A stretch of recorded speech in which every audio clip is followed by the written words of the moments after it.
are in listen-only mode.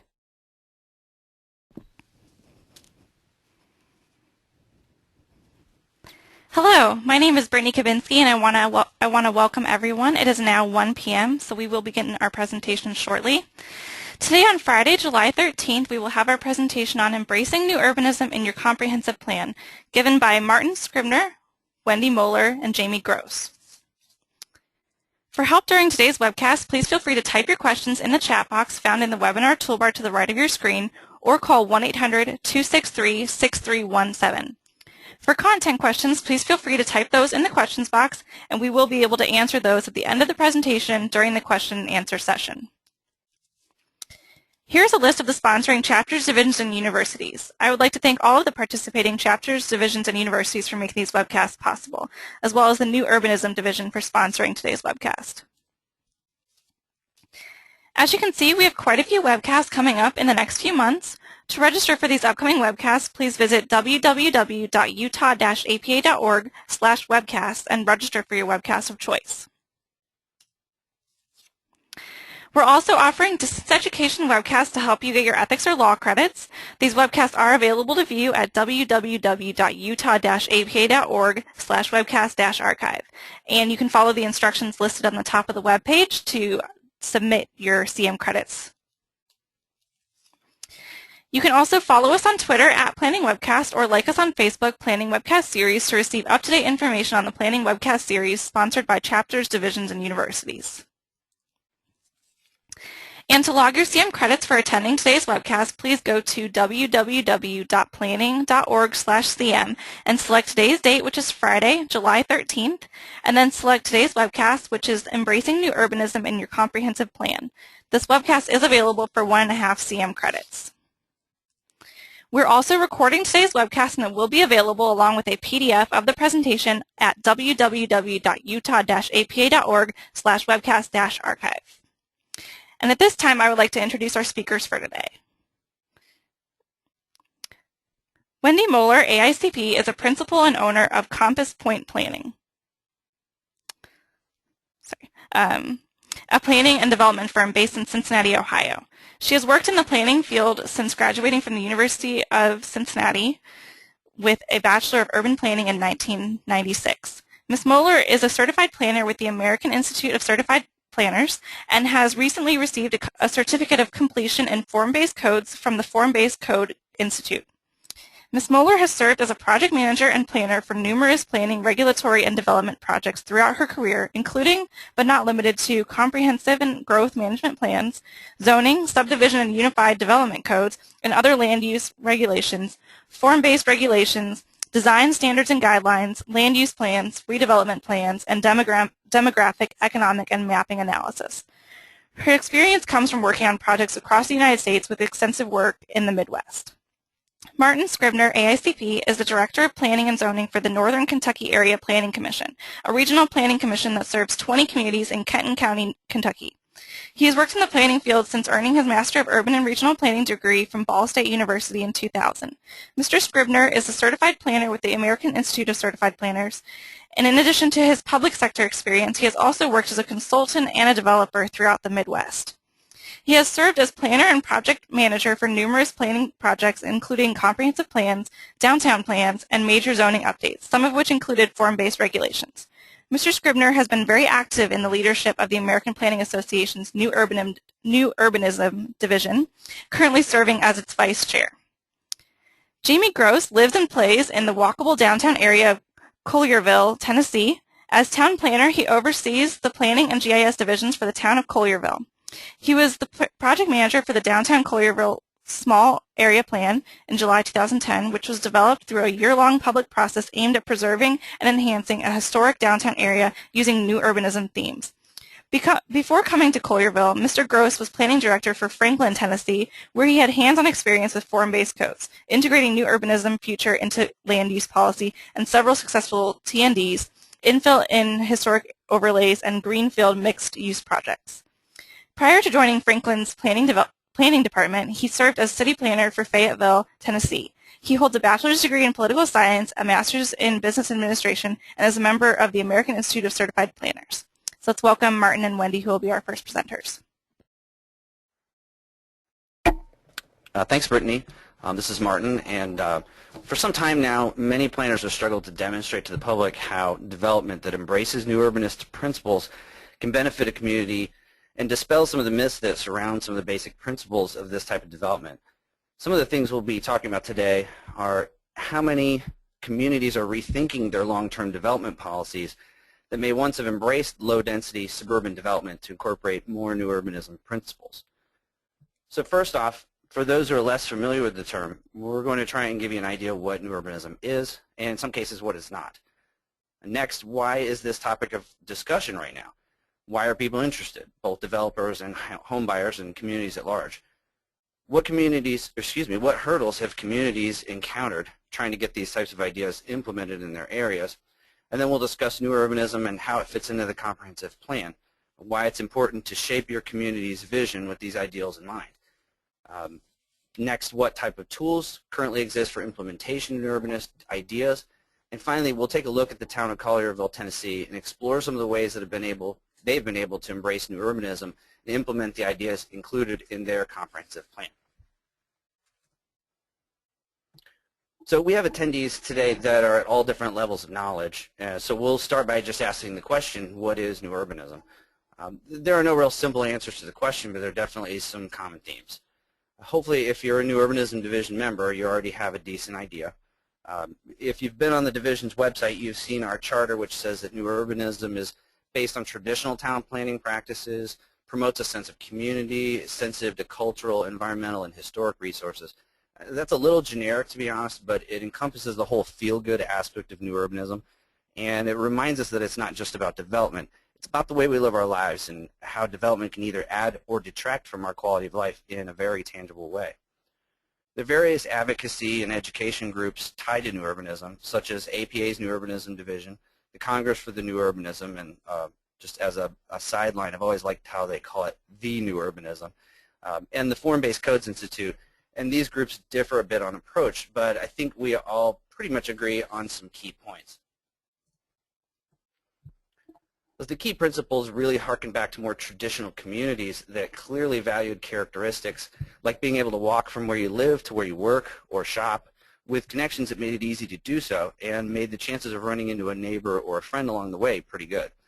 There was a mix of compatible uses, mix of housing types.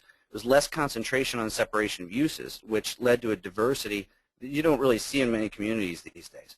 If we're going to be totally honest here, most current zoning doesn't even allow for this to happen. But we'll get into that a little bit more later.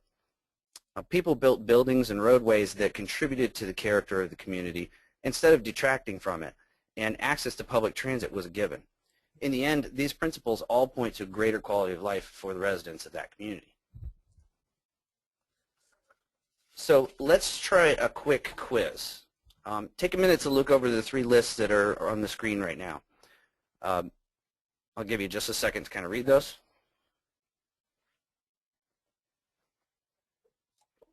Okay, so which of these do you think represents the tenets of New Urbanism? Which one is smart growth? And which one is sustainability? So I'm not gonna wait a long time here, but so the first column, smart growth. Next one is New Urbanism. Next one is sustainability. Now, I've mentioned that these concepts have been around for quite some time, but as we all know, most World War II development abandoned these principles for more auto-oriented style. In the last couple of decades, these concepts have been making a comeback with more concentrated effort in the last 10 years or so. There are multiple names for this push, but they share a lot of common traits.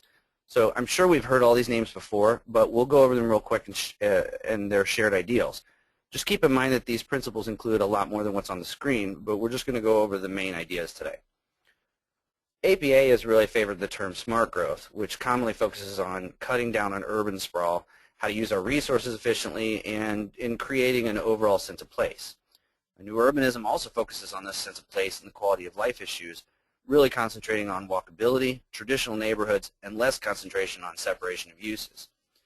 Now, most people hear sustainability and think of mostly environmental issues, natural resources, that sort of thing, but planners see the ideas of infill and compact development, mixed uses, multimodal transportation as key to the ideas of sustainability and supportive of the environmental issues mentioned previously. In fact, you'll commonly see the word sustainability included in definitions of both smart growth and new urbanism. So as you look at the info on the screen now, you can see there is a lot of cross-pollination here.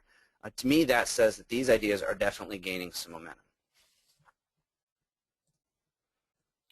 You may ask the question, why is there this renewed interest in this type of development?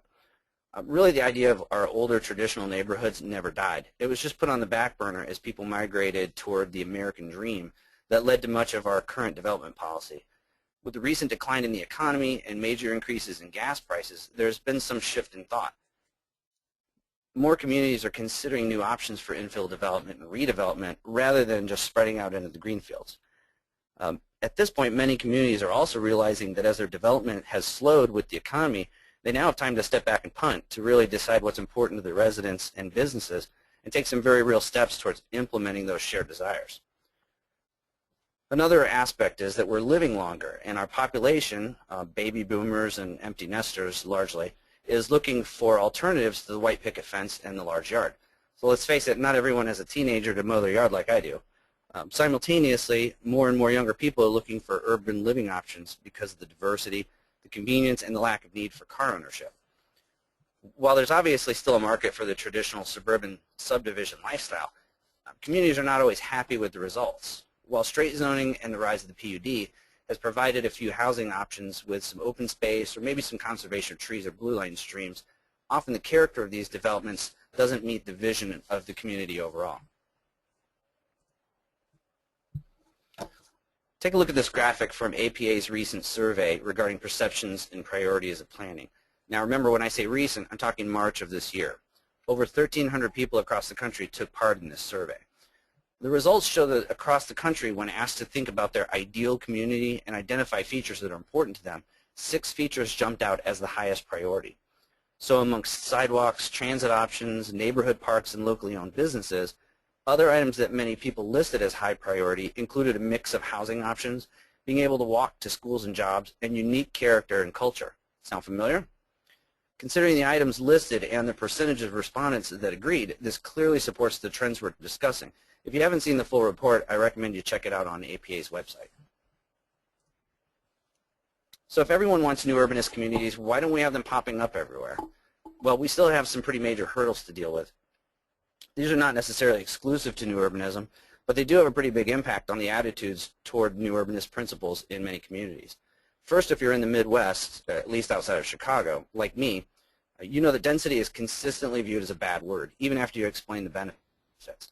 Views toward multifamily are the same way, with neighbors screaming about low income or Section 8 housing, even if the proposals clearly state that this is not part of it. When faced with clear evidence to the contrary, citizens and decision makers have a tendency to be skeptical, believing that density usually means increased crime and high traffic, lowering property values in the vicinity of where they live and work.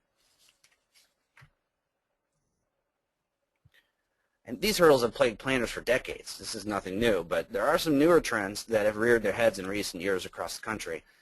Now, the Tea Party has been showing up at public meetings, dominating the conversation, trying to convince others that planning is akin to taking away people's property rights, and sometimes accusing planners of furthering the UN's Agenda 21, trying to herd Americans into concentrated population centers in an effort to enable a one-world government. I've had some personal dealings with the Tea Party in my jurisdiction, and the first time this Agenda 21 stuff came up, I had never heard of it, and I had to go look it up. I'm not sure how I can promote an agenda I've never heard of, but okay. So apparently I'm not alone. In the APA survey mentioned earlier, they found that 85% of those surveyed didn't even know enough about it to have an opinion. Of course, a not-so-new concept, generally not trusting anyone who works for the government, deals with the government, or agrees with the government on any level. You all have folks like these in your communities, so I won't belabor the point. Anyway, it's become apparent that these attitudes are not going away anytime soon. So how do we overcome these attitudes as we advocate for the new urbanist ideals? We believe the best approach is to start getting people accustomed to these principles during the comprehensive planning process, engaging the public in a transparent, open dialogue with a strong educational component on the benefits of new urbanism. So with that, I'm going to turn it over to Wendy.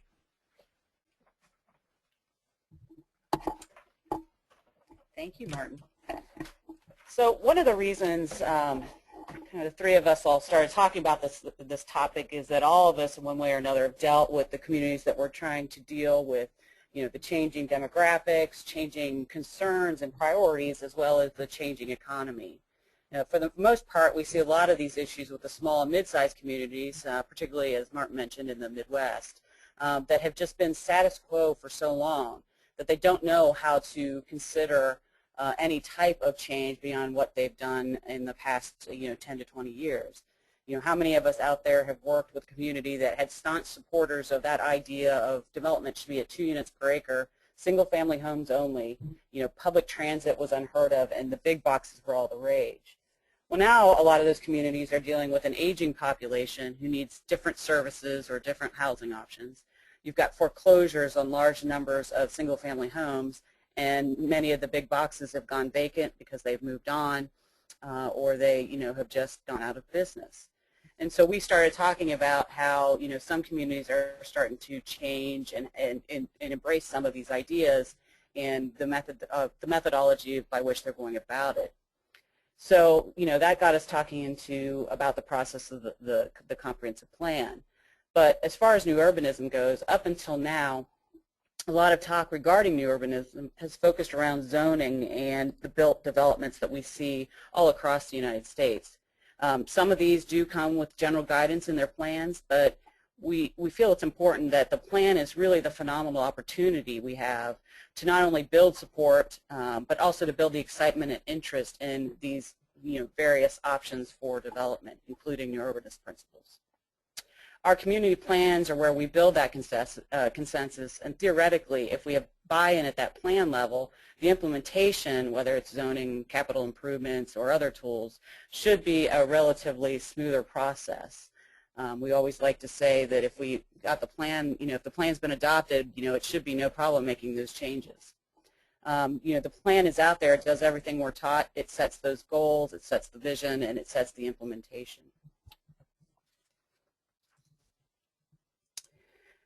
So when we talk about comprehensive plans, I know every state's got different requirements, and some of them require a lot more detail and a lot more analysis. But when you look at all comprehensive plans, you really can kind of break it down into 4 major components. You've got the public outreach, you've got analysis, you've got recommendations, and then you ultimately have to end up with some implementation and those next steps. Within each of those components are a number of ways that you can educate people about the benefits of various new urbanist principles and get them to start thinking outside of the box or outside of the status quo. And so we're going to talk about each of these a little bit and how we can go about that. So public outreach is one of those best opportunities a planner has to put new approaches and ideas on the table. Public outreach is not just about asking the citizens what they want. A good public outreach effort is also going to be used to educate about opportunities and ideas the community should be considering. Most of us are familiar with our original approaches to public outreach. I've been out of school now for almost 20 years. These were the things that we learned about in school, all the various public outreach. Meeting with the public, talking to them about what they want out of a plan, what are their goals for the future of the community. But part of the problem is that all the approaches you see in front of you focus around discussions, which are vital to the process, but completely lacks any visual element, and only a few really generate some active interaction between the presenters and the public. So then we started asking the public to really participate in the process, get down and dirty, and really help think this through. We had them actually go out and explore their community. I think Jaime Groce is going to speak a little bit about how they had several steering committees go out and actually, do some field work to learn more about their own communities. We asked them to show us on maps and in photos, what is it that you want? What are the areas you value? Are these the acceptable types of development we're willing to consider, or do we need to be looking in a different direction? This visual aspect really helps let the public and the officials get a better grasp on the values and visions we're trying to narrate in our plans. Today, planners and communities have a broad range of ways to engage the public in a variety of methods that includes everything from the SWOT analysis up to things like the charrettes, where people see results in a very short amount of time. You've got your surveys. All of these can help increase the overall involvement and bring more of a visual component to the planning process, without always having to have an urban designer or, say, an architect on staff or as a consultant to help you do this. A lot of these things we've all done just learning our ways. And the use of technology, now is just like we've never, seen in the last 10 or 15 years, something we've never would have expected. Now we have interactive web tools, we have instant feedback technology, and every form of social media. You can go on Facebook and Twitter to search any, term, the comprehensive plan, zoning codes, new urbanist, and you're going to get hundreds of results for each. And so, people are trying to look at the best ways to engage a wide number of public. And I guess I keep emphasizing this visual approach because this is what many of us have seen that really get people to buy into new concepts. The visual approach can be far more successful. It's a lot different if you say you want to encourage diverse housing options in the goals of your plan than if you say show them areas of the community where you're looking to develop certain new housing options and what those housing options may look like. A lot of people don't understand these terms like new urbanist, as Martin pointed out, or their concept of urbanism and urban development is going to be large central cities, like for us, downtown Cincinnati, when in fact it means a whole range of things. And so that visual element really helps bring it home as to what we're really discussing.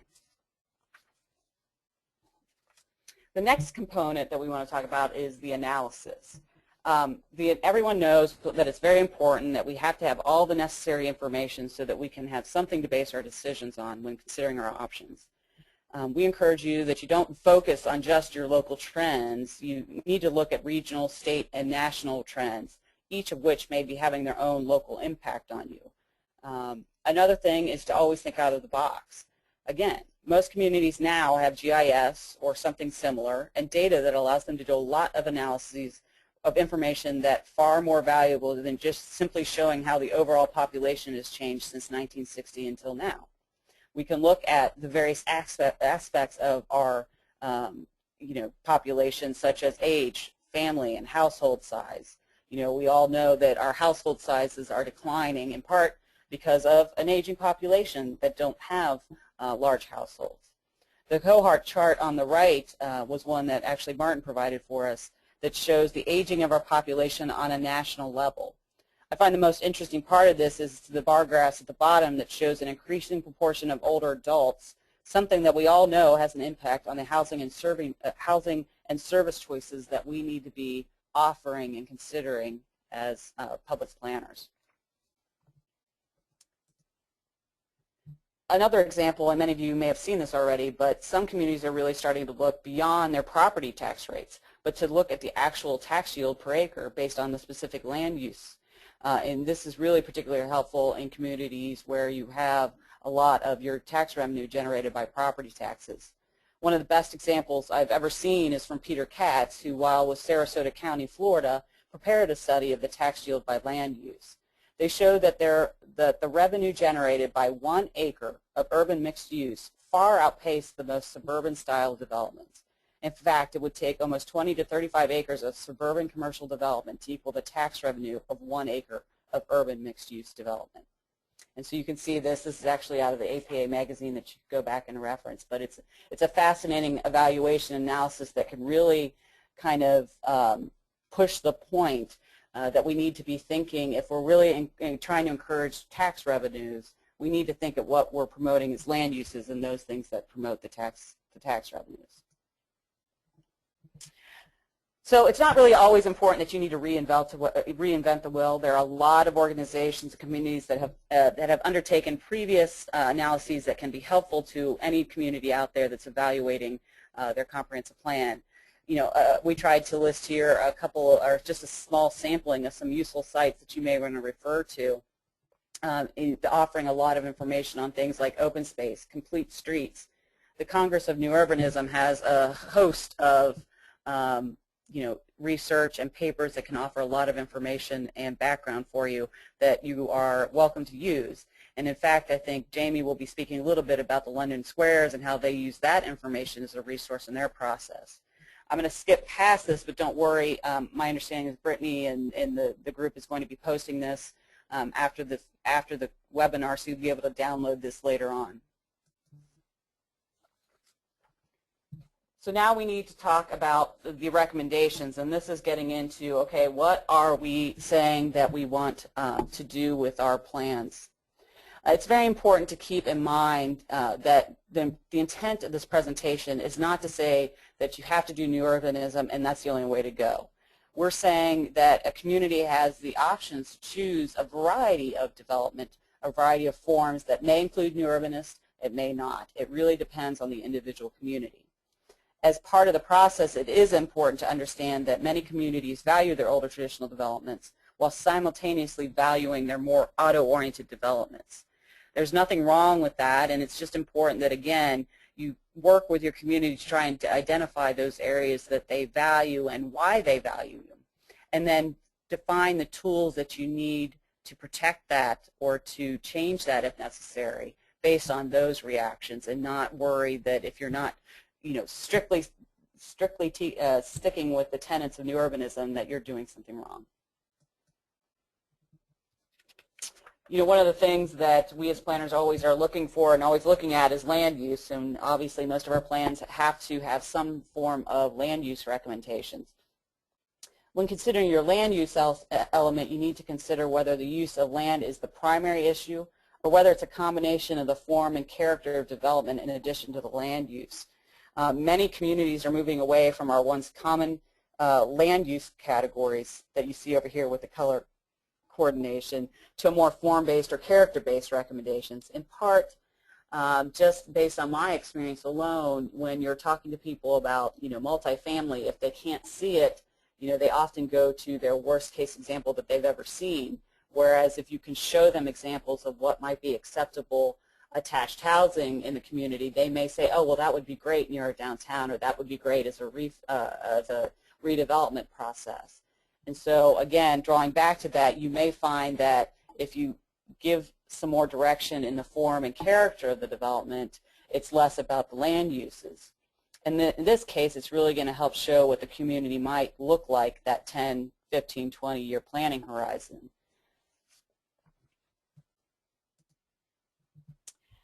Most of our plans also have other recommendations related to other elements, including things like transportation, infrastructure, sustainability, natural resources, and our community facilities, amongst others.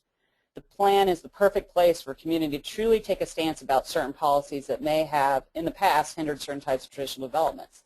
Again, this is where I said a stance, because we have a lot of communities out there that say they want to encourage stuff, or they have language that's almost watered down, in part because they've gone through a political process.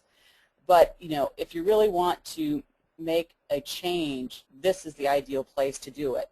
Where once a plan might have encouraged connectivity, plans are now the place where we're seeing communities state that cul-de-sacs are no longer a possibility, that development should be in a grid or a modified grid system. Remember, the plan sets the stage for ultimately what might be the future changes in zoning and subdivision laws, and setting the stage now only makes that change a little bit easier and a little bit easier to buy into at the end. Many plans are also including a sustainability element that can be used to go hand in hand with the various new urbanist principles. So I know that we wanted to focus the presentation on the plans. And I do want to highlight some of the common tools we're seeing in implementing these various new urbanist principles, only because I split my time working on plans and codes, and I see how they work hand in hand. So I think it's important to show some of the newer tools and even older tools that are being reinvented. And so, as I kind of wrap up and turn this over to Jaime, I want to just give you the 2-minute overview of some of these tools. So obviously, one of the main ones that we all deal with on a regular basis is looking at our zoning and subdivision regulations and what can we do to that to help make things a little bit easier. And one of the big things we're seeing out there is modernization in these street standards to accommodate the narrower streets, to accommodate alleys, and the complete street works. In part because for a long time, many of our subdivision standards had the suburban style street requirements, and now cities are stepping back and providing for alternatives that are more accommodating to new urbanism. There's also a lot of communities trying to find ways to provide incentives for redevelopment in their infill areas, or possibly through density or use bonuses. And we're seeing this as a way to make infill more encouraging and more cost efficient than the greenfield development we saw in the 90s and early 2000s. The other thing, and I've heard a number of people say this, and a number of other speakers say this, is try to make it as easy as possible to do the things that the plan envisions. If you're going to do things that are in line with our plan, let's make it as smooth and as easy to get through the process, whereas we can use the red tape to do the things that may or may not be appropriate. It really depends on the situation, but it's not necessarily something that was envisioned in the plan, and we need to take some extra time to look it over. That's where you need to have the special use review or the conditional use review, things that allow the city some extra time to take a look at it and see how it will fit. So that's just a few things that we're seeing in the general zoning and subdivision regulations. We still have our plan unit developments, and they come and go. They're still a popular tool. Some communities are moving away from these a little bit because long ago they envisioned this as a way to get to the conservation subdivisions with a lot of open space and clustered housing. But those communities found that the way their PUD regulations were written, they weren't getting those ultimate type of developments. They were getting the slightly clustered developments with open space that looks more like people's backyards. And so they've either eliminated PUDs or used them in very limited methods. We're seeing some communities starting to reinvent their PUDs to give them the flexibility that they need to accomplish many of the goals, but the problem is that sometimes, depending on how they're written, they're not giving the community the teeth they really need to say no when they want to say no. And so if you want to use your plan unit development, we highly recommend that you go back and you evaluate it and redraft it so that you make sure you feel comfortable that it serves the purposes of the plan and that it really is going to give you the results that the community is looking for. And finally, I'd be remiss if I didn't mention the form-based codes and the form-based zoning. This is really the hottest tool in the market. We hear a lot of people are working towards this. Our own Cincinnati, Ohio is participating in a series of charrettes to put form-based coding in some of their new zoning updates. This type of zoning really puts the form and the character of the development as the priority. Land use and the use of the properties itself is there, but it takes a very minor secondary role to it all. And so it's, about what are the shape and the characters and the relationships between our private realm, which is our private lots, and our public realm regarding the streets. So it looks at it as a whole rather than separate. This type of thing is typically initiated by the community, and I've often, whether you agree with me or not, referred to this as kind of a community-driven PUD. They're setting out the very specific rules by which development will happen. And if you don't hit it, you don't get to build. So you need to write these in a way that the community gets exactly what is envisioned in the code. And I've seen some communities who've done this that have included very strict architectural standards because they have a clear architectural view of things. But I've seen a number of them that have just focused on that relationship between the private realm and the build-to lines and how far the setbacks are, and focus less on what the architectural styles and quality of that type of development will be. And so there's a lot of variations out there and a lot of resources out there for you to look on this. But it's definitely one of those tools we're seeing as a positive method of implementing new urbanist recommendations in your plan.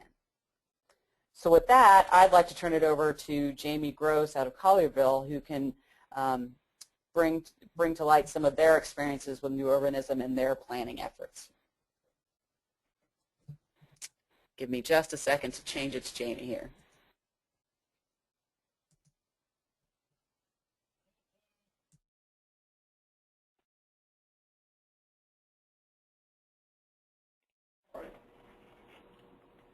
Thank you, Wendy.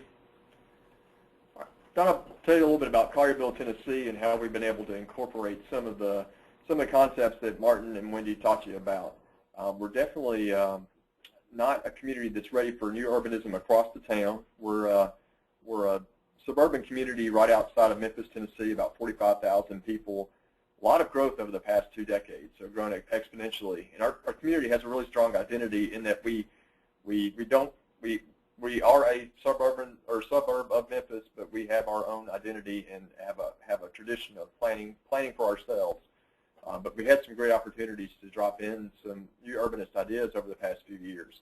So I'll highlight 3 different projects that we've really been doing since about 2008.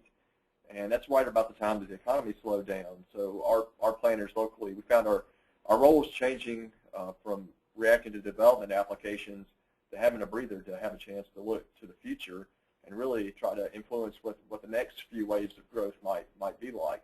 So it's a great time to revisit some of our land use policy and try to freshen it up a little bit. First one I wanted to tell you about is the I-269 Small Area Plan.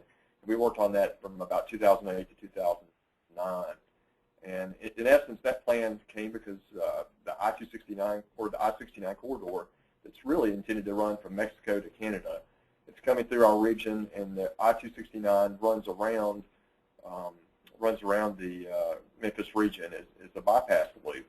And because of that, there's going to be a new interstate interchange, and hasn't been built yet, but it's coming, and it's going to be built on one of our major highways. It creates this new gateway at our southern end of town, which didn't exist before. Our whole town has been oriented really along, there's a road called Poplar Avenue, and so development has continually pushed out from the Memphis region from the west, pushing east. And so this will be a new experience for our region to experience some growth maybe coming from the south side. And what precipitated the land use plan, the I-269 plan, was a speculative rezoning that came in 2008. The property owner there wanted to have some rezoning to commercial, to allow for some commercial uses, strip commercial, big box, like what Wendy was talking about. It was done a lot in the 90s and 2000s. The community didn't respond very well to that at all. They were concerned about quality, and in our region, the Memphis region, as well as many other regions, there has been a tradition of continuous push out to the suburbs with development patterns, and usually what's left in the wake as the next community becomes popular is not good, and so you have a lot of empty retail, particularly in closer to the city. And our community was concerned that we didn't want to be the next flash in the pan, and didn't want that. So we didn't necessarily know what we wanted, but we knew the community knew what they didn't want. So our town administrator said, y'all get down there and do a land use plan for that area and figure out a way to make sure that we get what we want, or at least preserve this interchange for the future. About this time, there were a lot of nonprofits in the area, like the Coalition for Livable Communities in our region. They were raising up and started to realize that it wasn't a question as to whether this beltway is going to happen or not, but it was going to happen, and they were really concerned about sprawl, and rightfully so, across the country, that typically when you have a loop road, it does create sprawl. So the conversation really became not, is it going to happen, but it's going to happen, but just what form should it take? Our land use plan for 2001 was very much like what Wendy was talking about before. It was kind of a single-use type land use plan, and very much based on Euclidean type concepts, and didn't really talk about the form, very much into land use. And around the interstate interchange, there were residential uses, low-density residential, a little bit of industrial, just a smattering of retail, some agricultural uses. So really, this land use plan from 2001 didn't even anticipate any type of interchange. And that's where the new urbanism part comes in. We did, the mayor appointed a steering committee of 6 people, some people that had some experience in real estate, that had some idea of what new urbanism was all about, and that they helped bring that to the discussion of what the future land use should be. We held an open house, various old school techniques for getting public input, but the open house was particularly helpful in realizing what people wanted or didn't want for the area. And then what emerged was that we knew what we didn't want. We didn't want big box retail, and for that interchange to go that way. But folks wanted high quality. They wanted character. They wanted something that would be representative of Collierville. We have a historic downtown, so they want something that would be representative of our historic charm, something that would last, but also something that not everybody could do. They wanted to make sure that that if somebody came in, that it was the right developer that could really execute the vision, which is a big concern in our region and really for planners across the country. So the use was important, but the form was extremely important. And to be able to address that concern and integrate some of the new urbanist principles, we talked about place types. And so it brought in not only use, but form as well. And in the land use policy that was adopted, it's got pictures of what is appropriate, what's inappropriate, and also a lot of policy that talks about what's appropriate and inappropriate. So we're actually able to draw from a lot of new urbanist developments across the country, things that we consider to be best practices, actually write that into the land use plan. So really, as Wendy was talking about all the implementation techniques, plan developments, if we were to see a plan development or rezoning, the intent was we could compare it back to this land use policy and reject those proposals like that one that came in 2008 that didn't comply with the plan and the vision. And if it did comply, then they would be allowed to proceed on and towards development and entitlements. Those of you that are familiar with the new urbanism and the transect will recognize that one of our efforts was to preserve, in the light tan color, a rural corridor. A lot of citizens lived along that corridor, and their main concern was just don't change their environment. And it was a beautiful rural cross-section of a road. And so although the word transect doesn't really show up much in the downtown, in the I-269 plan at all, you can definitely tell that this rural residential place type that emerged tries to incorporate some T1, T2 type aspects to the land use plan. Also, we were able to integrate some conservation subdivision hamlet type policies in there as well. Looked at things like great new urbanist developments like Habersham. Looked at those extensively and tried to write policies that would produce another Habersham. Mixed use activity center, definitely what I showed you before. That concept was written into the plan, and some great examples from across the country. And about that time, a book called Sustainable Urbanism by Doug Farr came out, and so we tried to use some of those concepts in the land use policy, and we really put in a complete neighborhoods checklist. Again, if a plan development comes in, we have this policy where we can check the plan development against this to make sure it meets the intent of the plan, and if it doesn't, then it's grounds for not approving a rezoning or a plan development. Another thing I'd like to share with you is our downtown plan, which came right on the heels of that I-269 plan. And we have a square that was built maybe around the 1870s in its current condition, a green space surrounded by some retail buildings, and it's built on a railroad stop. There's no real plan for our downtown. It just kind of evolved that way. And incidentally, it developed in kind of a quarter-mile to half-mile walk around this railroad stop in this square. So the concepts of the 5- and 10-minute walk that are popular in new urbanism really resonated with the community because that's just the way our historic core evolved. We ended up going out to about 700 acres and reviewing all the neighborhoods around the square to try to make sure that the policies really positively contributed to the preservation and expansion of our square. And to prepare the plan, before we even actually created the steering committee, we did some visioning with the community, had as many as 13 different focus group sessions out in the community, went to the Chamber of Commerce and churches, and even went to the middle school and asked kids what they would like to see in their downtown. And we really started getting at the heart of what they wanted. A big hallmark of what we started hearing, especially through the image preference survey, is that people really liked the character of our community, the buildings built up to the street, the walkability. And through the image preference survey, we sprinkled in some new urbanist communities and some pictures, and really not only asked what images do you like, and the ones on your screen are the ones that they really liked, but really asked the question, why? Why do you like this like the third one from the top? Why do you like that house? And it came out that they liked the front porch, they liked the building placement, they liked the landscaping. And so those were things that we could write land use policy and eventually code on. We also showed them in the image preference survey some pictures that didn't rank so well. And again, we asked the question, why? And through this, we broke the cardinal rule of don't show pictures of your local community. We did include lots of pictures of our community, but we got to ask them specifically, why don't you like this street in our town? And we learned because it wasn't a pleasant place to walk, or it wasn't a pleasant place to bike, or the parking wasn't screened. And so those were great conversations to have, and a great way to help folks understand that new urbanism could help with that.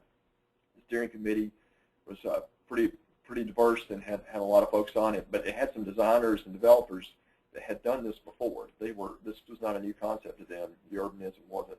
So these were things that they brought to the table, and those folks were intentionally placed on there by our mayor to try to help advance some of these concepts in the land use planning process. We had a charrette, which really is a big hallmark of new urbanism plan development, and so that was extremely helpful in helping our community really get to the heart of what should happen. So I highly recommend a charrette process in land use planning. One of our steering committee members says, this is the greatest thing ever. I don't know why we don't make decisions this way all the time. Whether building a building like a police headquarters, or it's just a great way to get really to the heart of solving a design problem. And really, we were trying to solve a design problem for 700 acres. We also helped the steering committee in their understanding of the new urbanism, and really did a lot of education. We helped them understand the value of open space, and looked at, Wendy cited londonsquares.net. It's a great study, and quite intuitively it says, quite simply, that the closer the lot is to an open space, the more valuable it is. And as you get away, the less valuable it is. So the lesson was, if we were trying to stabilize our downtown and really stabilize property values and increase value, to sprinkle open spaces throughout the community within a quarter to half-mile walk. And so that was a great tool to help folks understand that. We also educated the steering committee on the importance of walkability and connectivity, how cul-de-sacs really weren't consistent with our historic downtown, and really helped work against walkability, helped them to understand best practices in theory, the small block faces, small block perimeters, and how the difference between a residential block was a lot different from a mixed-use block, and how the mixed-use block needs to be even more walkable. And then we took it to the next level. We actually analyzed our historic downtown. The A is our green space and our square, and we found that only three blocks out of our immediate downtown area met best practices. And that that showed us that there was some room for improvement. And through the planning process, we saw, and the blue lines are new road corridors, that over time, with some surgical interjection of some street extensions, we could actually make that only 3 blocks out of the whole downtown area would not meet best practices. And there are good reasons for that. Some of those, like blocks E, D, and R, have a lot of historic properties, and you wouldn't want to break them up because it would distort the historical significance of those. So that was a great extension of explaining what the theory, the practice, what was best practice, and actually showing how it could apply to meet some of the goals of the plan of improved walkability and economic vitality. Again, the place types concept that we had forged in our community with the I-269 small area plan, we were able to revisit that. Some of the same steering committee members were on that plan, on the I-269 plan, were also on the downtown plan, so they brought that institutional knowledge with them. Historic preservation was a big concern with our downtown, and in creating that small town and front porch architecture. So the place types really helped us make sure that it wasn't just land use in our downtown, but form was brought to it, to the plan as well. So we were able to create several new place types: the traditional neighborhood place type, downtown core, activity center, mixed use. And we were reading a book at that time, and we used this to help our steering committee as well, Downtown Planning for Smaller and Mid-Sized Communities by Phil Walker. I highly recommend that book if you're doing a downtown plan. Very, very succinct way describing how to do a plan for your downtown. This is what the 700 acres turned into, the various place types applied. Things like mixed use, we literally regurgitated that from the I-269 plan, changed some of the imagery around to reflect a more historic downtown, and changed some of the policies, but that we built upon that concept from the I-269 plan. We added the traditional neighborhood place type to describe both historic neighborhoods that really aren't going to change, describe that historic feel, but also some new form-based neighborhoods that might evolve in some select locations. Village retail, I found it intriguing that Wendy was talking about that it's not new urbanism or nothing. We realized that at some of our corridors, nobody was really going to walk there, and we needed to have some type of place type that acknowledges that it is an auto environment, but try to develop in a way that does have a building placement that does acknowledge you're entering a different area, more of a historic area. So the village place type is kind of a hybrid between a downtown walkable environment and a suburban setting for retail. We also had some conventional suburban developments in our downtown neighborhood, and for these neighborhoods it was real important for us to send the message that we weren't trying to change them into something that they were not, and so that the place types were extremely helpful in sending that message to the community. Improving tax base and promoting infill was a big part of what we were trying to accomplish, and the new urbanism was a great part of that. We actually, Wendy mentioned that we took the steering committee out to some places. We actually loaded them up in a van and took them to several places within about a 3 to 4 hour drive of the Memphis region. Took them to the Nashville area, Franklin, Tennessee. Took them down into Tupelo. Took them into Midtown Memphis, out to an early urbanism development, Harvard Town, and gave them a chance to see that these things were just not theories, that people actually live in these places, that they're actually built. Let them kick the tires, and that was very helpful in helping the steering committee arrive at a point where they understood that this isn't just theory, that this is stuff that can actually be built, and they'd have these experiences that they'd actually could draw from as they were talking about this land use policy. So we also used imagery, and Wendy talked about the importance of that. So this is the south side of our railroad tracks. Our squares are kind of a horseshoe shaped. So there's a lot of talk about adding a fourth side to the horseshoe to really create some additional economic vitality and walkability. So this picture you're seeing is a place in Franklin, Tennessee that we took the steering committee to. They saw this building, they walked in front of it, and so we used Photoshop to just drop it in and help folks to understand what could happen. So they were able to draw from their experiences, but also visualize what some of these infill policies might actually allow.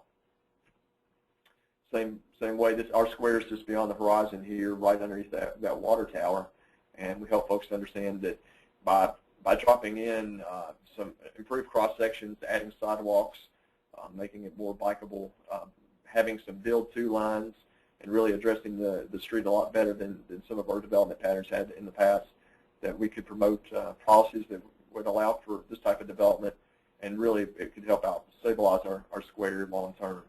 I'm really excited to say that this picture that you see right now, our squares on the horizon there, it's going to change, because we just found out in June that we're going to be awarded about $700,000 from the Tennessee Department of Transportation to change the streetscape in this area, to do a lot of the things that the steering committee talked about. Add as many as 60 on-street parking spaces, improve sidewalks to a standard that buildings could actually be built to, and add a roundabout to traffic calm and really create a symbolic entry to our square. And I'm confident that TDOT would not have given us this grant if they hadn't seen this land use plan that we had adopted, and some of these principles that our community is committed to. They see it as a good investment. They see that we have a long-term plan for how to maximize this grant. So we're really excited about what this will mean to our downtown area, and really helping to take it to the next level. The final thing I'd like to show you, the project is Collierville 2040, and that was adopted just earlier this year, and that came right on the heels of the downtown plan. And what we decided to do, I showed you earlier our 2001 land use plan that was built on more land use types, single land use types that planners have used really for the past 20 or 30 years. And we realized that we had an opportunity to turn the whole town into place types and really build upon that concept. And so that's what we did through this effort. We had a charrette, and since we liked the process so well with the downtown plan, brought that forward. A lot of the steering committee members had participated in the previous 2 land use planning efforts, so it really, the policies and the experiences built upon each other. And we had, through that charrette process, we were able to identify a few areas in town where we could go in and expand these new urbanist ideas outside of our downtown core. Definitely brought in the downtown plan and integrated that into the town-wide plan and the I-269 plan. But we also identified some planned developments that were approved probably about 10, 15 years ago that have a lot of new urbanist principles. So we were able to paint them with a mixed-use color and place-type color, the traditional neighborhood color, and also look at some of the neighborhoods that might surround them, and even go to the next level and try to influence some greenfield development that might be in a more traditional form. Actually, we found some property owners that they started to get it, and they really started asking for these type of place types. And so we realized that these land use planning efforts started building upon each other. We started out small, built up, and then through the educational process and through the planning process, actually got the town to embrace not for the community-wide land use plan, not new urbanism everywhere, but really help them to understand that there was value in these concepts of walkability, economic stability, and walkability outside the downtown and some select places throughout the community. And as far as implementation, a plan's not any good if you can't implement it. But we've been pleased to see some implementation already beginning. Last year, we created 2 new downtown zoning districts, mixed-use, traditional neighborhood, which are form-based, and some form-based regulations to actually start allowing some things by right, like Wendy was talking about, that making it easy to do the right thing. And so now we have these districts that are starting to be applied to some select properties in downtown, and it will help hopefully make it easy to do the right thing and make the downtown plan easier to implement. We added some single-family design standards for our traditional neighborhood to actually create that front porch architecture feel that folks said they liked so much in the image preference survey. I mentioned the grant that we got, and actually we're just met this morning with some of our staff. We're working on applying for phase 2 of that grant, so trying to expand those concepts out and continually working towards pursuing grants to implement this vision. We've also, related to working with our Department of Transportation, we've been very successful in working with TDOT. That highway that's going to intersect that new interstate interchange, we actually got them, they were in the process of widening it. We got them to revise their plans to include bike lanes, a landscape median, and really improve, really reduce down from 6 lanes down to 4 lanes of traffic with a divided median. To really improve the great gateway to our downtown, but really acknowledge that land use does make a difference in the cross-section of a road. And I'm convinced that we would have been effective in those conversations if we had gone through this planning exercise and had a lot of community support for it and been able to articulate to the DOT what our expectations were along that corridor. And it's also worth mentioning that we've started very early steps towards tax increment financing in our downtown. And this land use plan and looking at things on a kind of a fine-grained basis, it's really helped out with a lot of our economic projections. I hope we're going to be able to finish that project and be able to actually implement tax increment financing and create some of those road projects that you see and road widenings.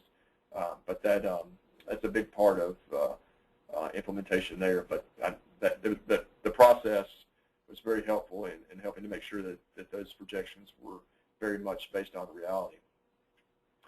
Well, that concludes the case study that I wanted to show you, and at this point, wanted to open it up for questions and answers, and also you can see our contact information here, so please feel free to jot that down and contact us after the presentation if you want to know more about our communities or our experiences or anything that we've said here today. That concludes my part of the presentation. I turn it back over to our coordinator. All right, thank you, Jaime. Our first question comes in from Mario.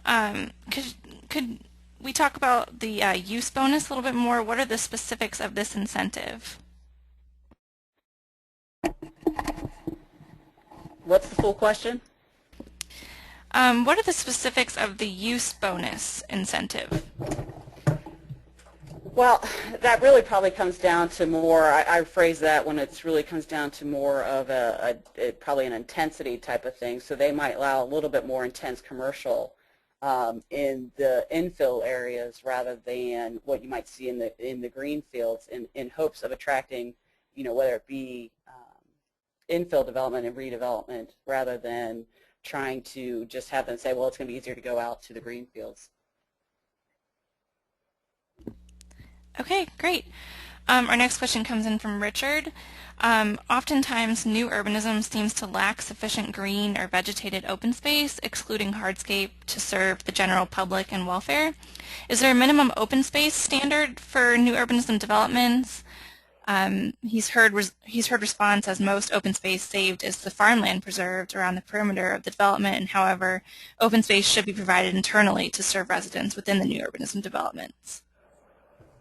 I would think that's, I mean, you're kind of treading into conservation development, which, can work hand in hand, I think, depending, I mean, if you're using the Transact or something like that, that's probably something you can work into that. But at the same time,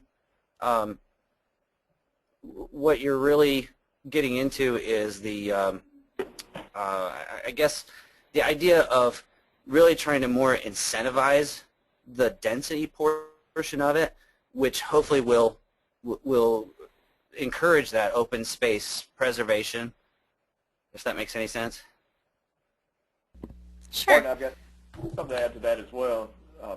Thinking of our downtown plan and thinking of open space and how one of the regulatory barriers that we found is each lot was being expected to stand on its own, maybe 30% open space or 20% open space.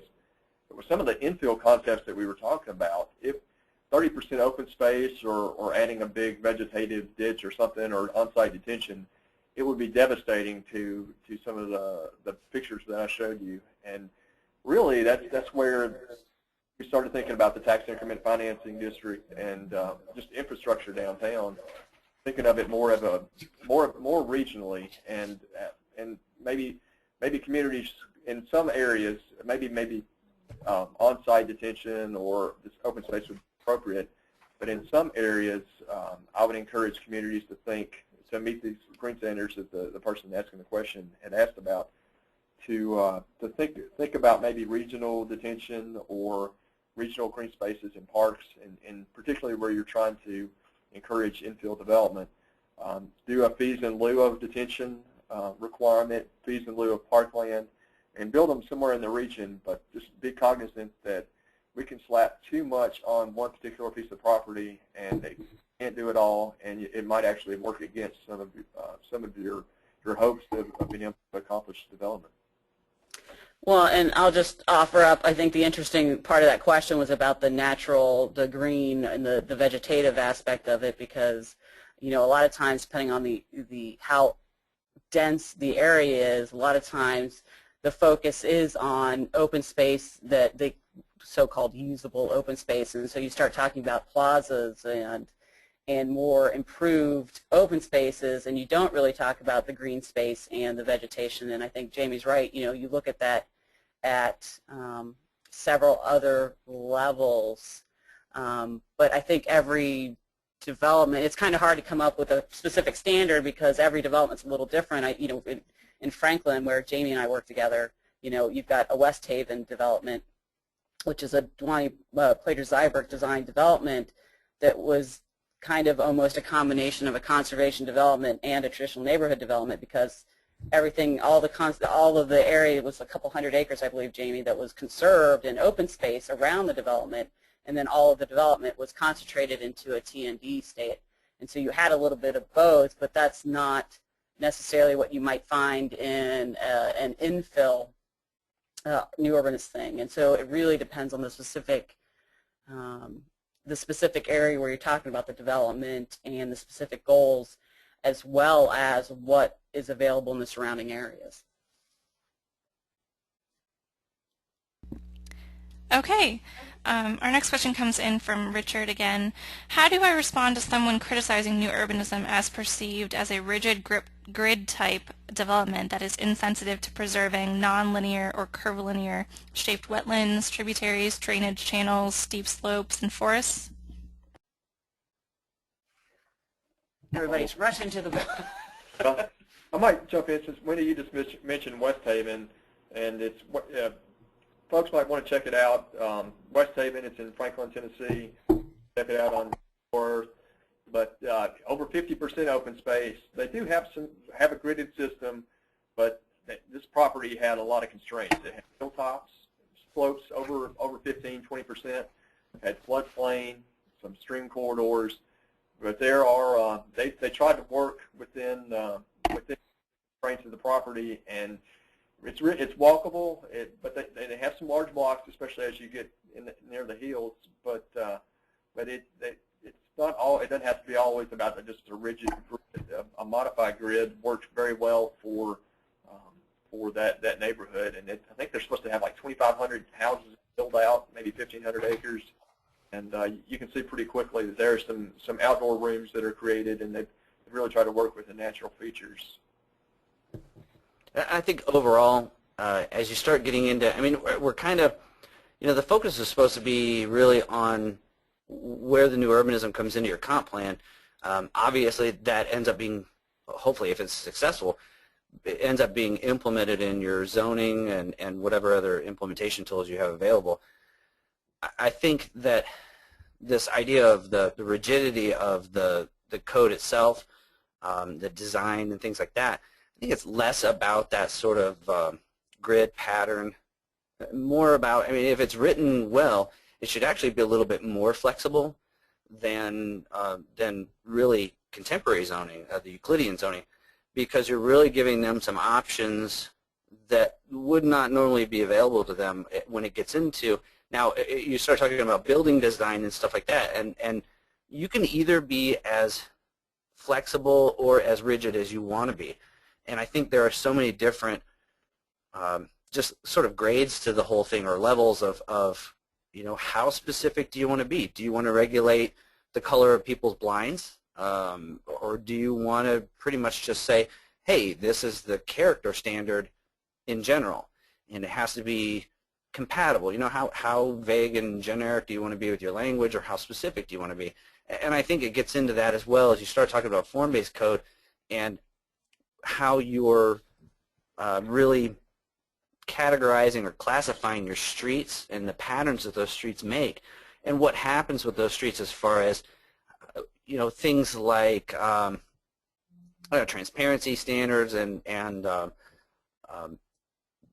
the build-to lines and things like that, just based on those road classifications. So I think it's less about the street design and more about, again, each community is a little different, and that's one of the beauties of this code, is that you really can not only tailor it to your city or your town, but you can also tailor it to each piece of your town. And as we're seeing a lot of people sort of dipping their toes in the water when you get into that that realm, a lot of people are just saying, well, let's just take this one little area and let's write a form-based code for this area just to kind of see how it works. And we're really seeing a lot of, there aren't a lot of Phoenixes or Miamis out there who are just, going all out, or even Louisville, who just say, okay, we're going to do the entire city this way. And we're seeing more of people who just, like I said, take a small area, and maybe it's only a few blocks, and they just kind of test it and say, well, this is sort of a, classically our downtown, quote unquote, and we're going to try this, see how it works. And I think there's a lot of potential for, when you try something like that, to get into, what are the developers and the builders really after? Did this work with them? Is this something where we caught a lot of flack afterwards? Did we include them enough in the process in the first place? Again, I'm going to be a dead horse, but coming back to the comp plan, was this something that we engaged in that conversation during the comp plan process in the first place? So I guess that's a really long answer to say the standard planner answer, I guess, which is it depends. What do you want? What do you want to do with it? So. All right. Our next question comes in from Ed. What has been your experience with pushback or support from the development and financial communities for these concepts? His experience has been that the banks won't finance something that has not been proven to work in their community, and then the development community doesn't appear to be plugged into their own national organizations. That's an interesting question. I can't actually think of a case where I've personally seen where there was necessarily a financial issue where they couldn't get the financing, in part because some of the ones where I'm seeing now, they're starting at a smaller scale, so they may be thinking large scale about a large development, but they're really doing it in phases, and so they can get the financing for maybe the first phase. Where I've seen issues is particularly in redevelopment situations, where even in this financial times,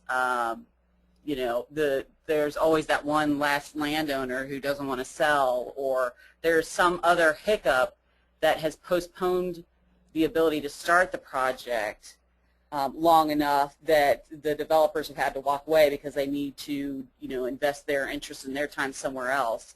And so I've seen that be more of the problem of not having essentially all your ducks in a row from the community standpoint, and not saying that's blamed on the public officials. I think there's a mixture of stuff. But I think there's enough information and enough resources out there, unless you're in an extremely rural area or extremely agrarian type community, that there's enough documentation that these are a valuable type of development that generate good payback on investments. I think in our area in northern Kentucky, they want proof. They haven't really seen it that much around here, and they want some kind of assurance that, okay, yeah, you're telling us that the national trend is that these are selling faster as far as resale goes, that they're keeping their value better than more traditional type subdivisions, but they're not really taking our word for it. They want to see numbers. They want expert market analysts to come in and tell them that that's exactly what's going on. And I don't know about you guys, but in our case, we don't often really have that as an option. So we have to show as many sources as we can, show as many examples as we can, and say, well, you're going to have to trust us on this or do your own research, because and that seems to be the hard part when we start talking about finances is, how is that holding its value over long term and with everything else that's going on? Okay, and this question is for Jaime from William. How does your planning process affect other adjacent communities? Oh, in our region, in Collierville specifically, we are in a really bizarre place because we touch Mississippi. We're in Tennessee, but our city limits go all the way up to Mississippi. We're in Shelby County. We touch 2 other cities, and we're at the edge of the county, and so we touch another county in Tennessee and another county in Mississippi. So you have a lot of different jurisdictions. We do have a regional MPO, and they've been doing a really good job here lately of getting out and asking folks what their land uses are and what the land uses should be in the region. And so just trying to plug into the MPO process, really that's the biggest way, and try to make sure that they have good information about what we need and what we project for our area. It's easier said than done because we've got a whole region, and they've got people wanting redevelopment in the core, so they may as we're looking at projections in our region, they may want to make sure that a good allocation of those projected resources go back to the core. There may be some truth to that, and professionally I agree with that. Ideal, but just being pragmatic and looking at the history in our region, things have expanded outward. So it would be irresponsible of our community not to do some projections that show some increases out our way. So I guess we've tried to have a good dialogue, run our own projections, and not just accept regional projections, and enter into that debate about where growth is going to happen, how, and why it's going to happen, and just try to stay engaged in the MPO process. Okay, and this is from Joe. In Collierville, did you have to deal with Tea Party or any Agenda 21 types, and how did you handle it? We haven't really seen any Tea Party or Agenda 21 discussions out in Collierville. We do have a pretty conservative area that we're in our part of our Shelby County and Tennessee in general. to help talk about these concepts in ways that speak to those that may be inclined to believe some of those ways, that talk a lot about economic development, showed them good success stories of how infill or some of these greenfield traditional developments have been extremely successful economically. Talk about the regulatory barriers and how that actually, in some cases, we're trying to back off on some restrictions. And so folks that may be inclined to think of that way, typically they also think along the lines of economic development and how this can actually help with that. Also the concern about taxes and various things, and how increasing the tax base actually helps reduce the tax burdens.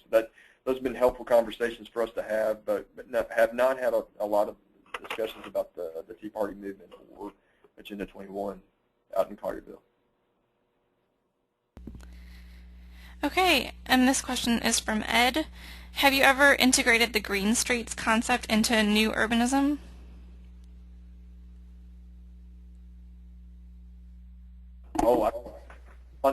In Collierville's downtown plan, we did some research on it and experimented with it, but have not actually translated it into implementation yet. We hope to revise some of our street standards soon, but have not actually been able to implement that yet. I can't say that I know of any community I've worked with that has. Okay. This question comes in from Kevin. In your opinion, are FBCs implemented in exurban or small town environments successful because they alleviate growth management concerns, or do the citizens buy into the FBC concept through education alone? I can answer that. You know, one of the other topics I've talked about is the use of the term form-based code, and I've gone through the training and I understand the concept and stuff, but part of my argument as a planner is that a lot of communities have form-based regulations. They're just not necessarily a true form-based code per se. And so I have seen a lot of what would probably be considered a form-based code in the kind of suburban, exurban communities. Where I've seen them, probably the most successful is usually in the downtowns or the surrounding areas. We're starting to see them a little bit in the kind of, you know, greenfield areas a little bit. But as far as I can tell, they've been largely successful because, and largely bought into because of the outreach approach, which I talked about. And in part, in one community in Minnesota in particular, when they went through the planning process and ultimately adopted some form-based regulations, they did a big process where they asked folks, what areas of our community do you really value, and what do you really think makes and defines our communities as kind of that sense of place. And they all talked about the kind of old traditional neighborhoods, and everybody said the newer suburban ones were not really defining character. And so they developed their zoning districts in a form-based manner, per se, that integrated essentially the form of the older traditional neighborhoods. And it was all through that education and buy-in process, just learning about what it is they really wanted to have and learning what it could really mean for their community. And not that it had to be some major urban center, that it could just be something that's kind of a reflective of their older traditional neighborhoods. And I think we went through something recently with a community where we really we went into it just saying, okay, we want to implement what was in the plan, and we didn't jump right into calling it form-based code. I'm going to echo what Wendy said. We said, what is it exactly you're looking for? What is it that's best going to implement the plan? And we kind of presented them with more than one option. And then we said, hey, we'll tell you what we really think as planners will get the job done. But at the end of the day, it's up to you guys to present that to your legislative body. It's up to your legislative body to buy into it and actually pass that as an ordinance. So that was really something. In that particular case, we spent probably I'm going to say at 2-hour meetings once a month with this, just the steering committee. And the steering committee was about 16 people, which is a little big, but that's what the city wanted to do. Probably over 6 months, the majority of that was just educating.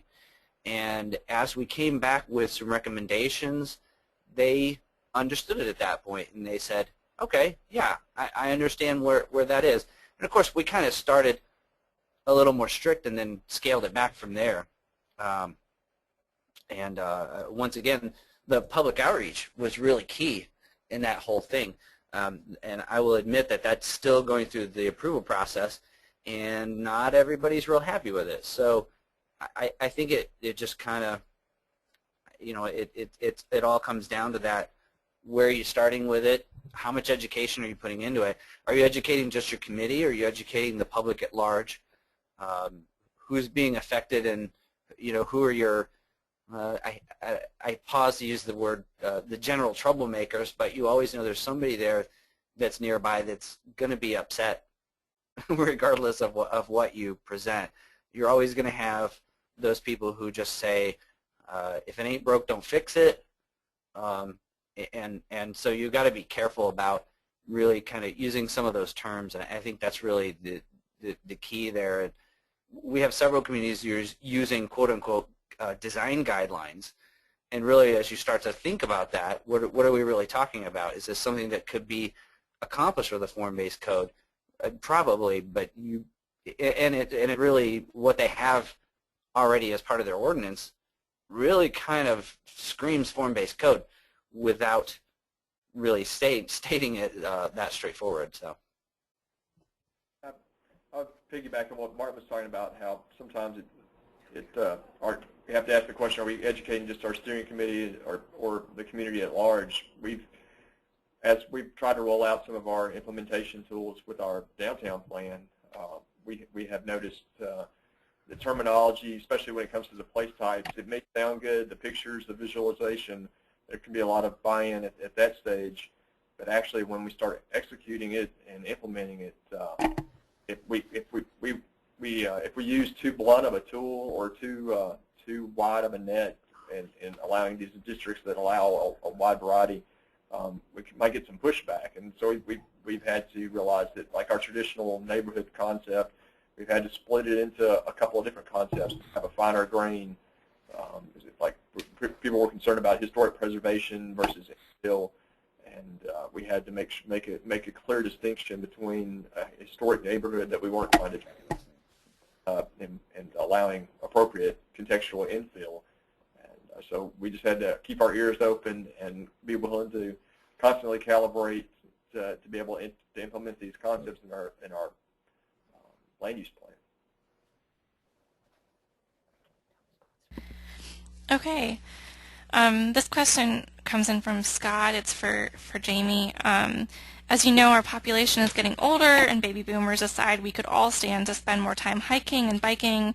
Did the new urbanist form-based codes and regulatory approaches that you described satisfy the community expectations related to universal and senior-friendly design and capacity for getting around on bicycles, or did you have to innovate to serve those particular biking and pedestrian interests? Oh, I think as we were rolling out some of our downtown plans, we realized that we have, like in our community, we have a really good suburban park system, green belts, and things like that. But it's not really well connected to our greater system. And we didn't have a whole lot of lobbying from the bike community or anything like that. But we realized that one of the great benefits of growth over the past couple of decades in a suburban setting is parkland dedication and these great green belts. But we realized that in our older areas they weren't really well connected. So we had to, I don't know how innovative it is nationally, but we had to rethink locally how to connect some of our downtown assets to the greater system that developed. And through bike lanes, sidewalk, surgical inclusion of sidewalk connections to be able to connect to the greater system, at least for walking. We don't hiking.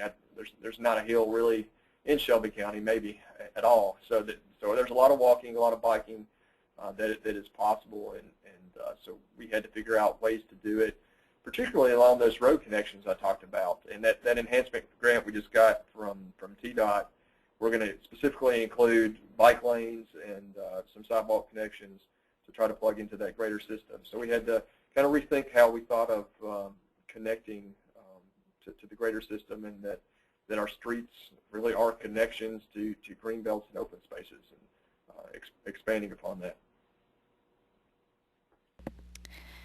Okay, our next question comes in from Lance. This is also for Jaime. Have you processed many development applications under this new code, and how have those projects turned out? Have they turned out as expected? Oh, as I mentioned when I was talking about the case study, we did this right after 2008, so that's when the economy started slumping off. So no, we haven't processed a whole lot of development applications just because development is down. But things are picking up, and we're starting to see some rezoning requests come through.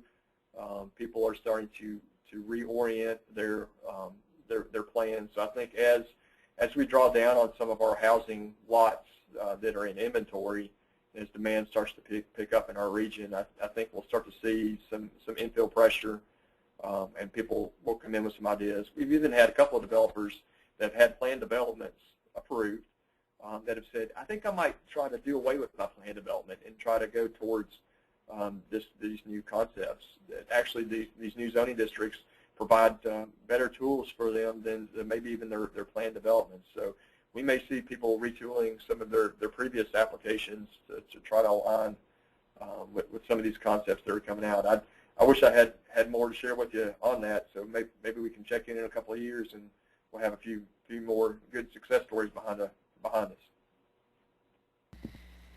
All right, great. Well, I think that's going to be our last question for today, so we'll wrap up the question and answer session. And thanks again to Jaime and Wendy and Martin for the presentation today. And their contact information is listed up on the screen right now. So if you want to, contact them after the webinar and follow up with them on something, you are welcome to do that. So with that, I'm going to switch back over and go through a few housekeeping items, just how to log your CM credits. So again, thanks Martin and Wendy and Jaime and the New Urbanism Division for putting on this webcast today.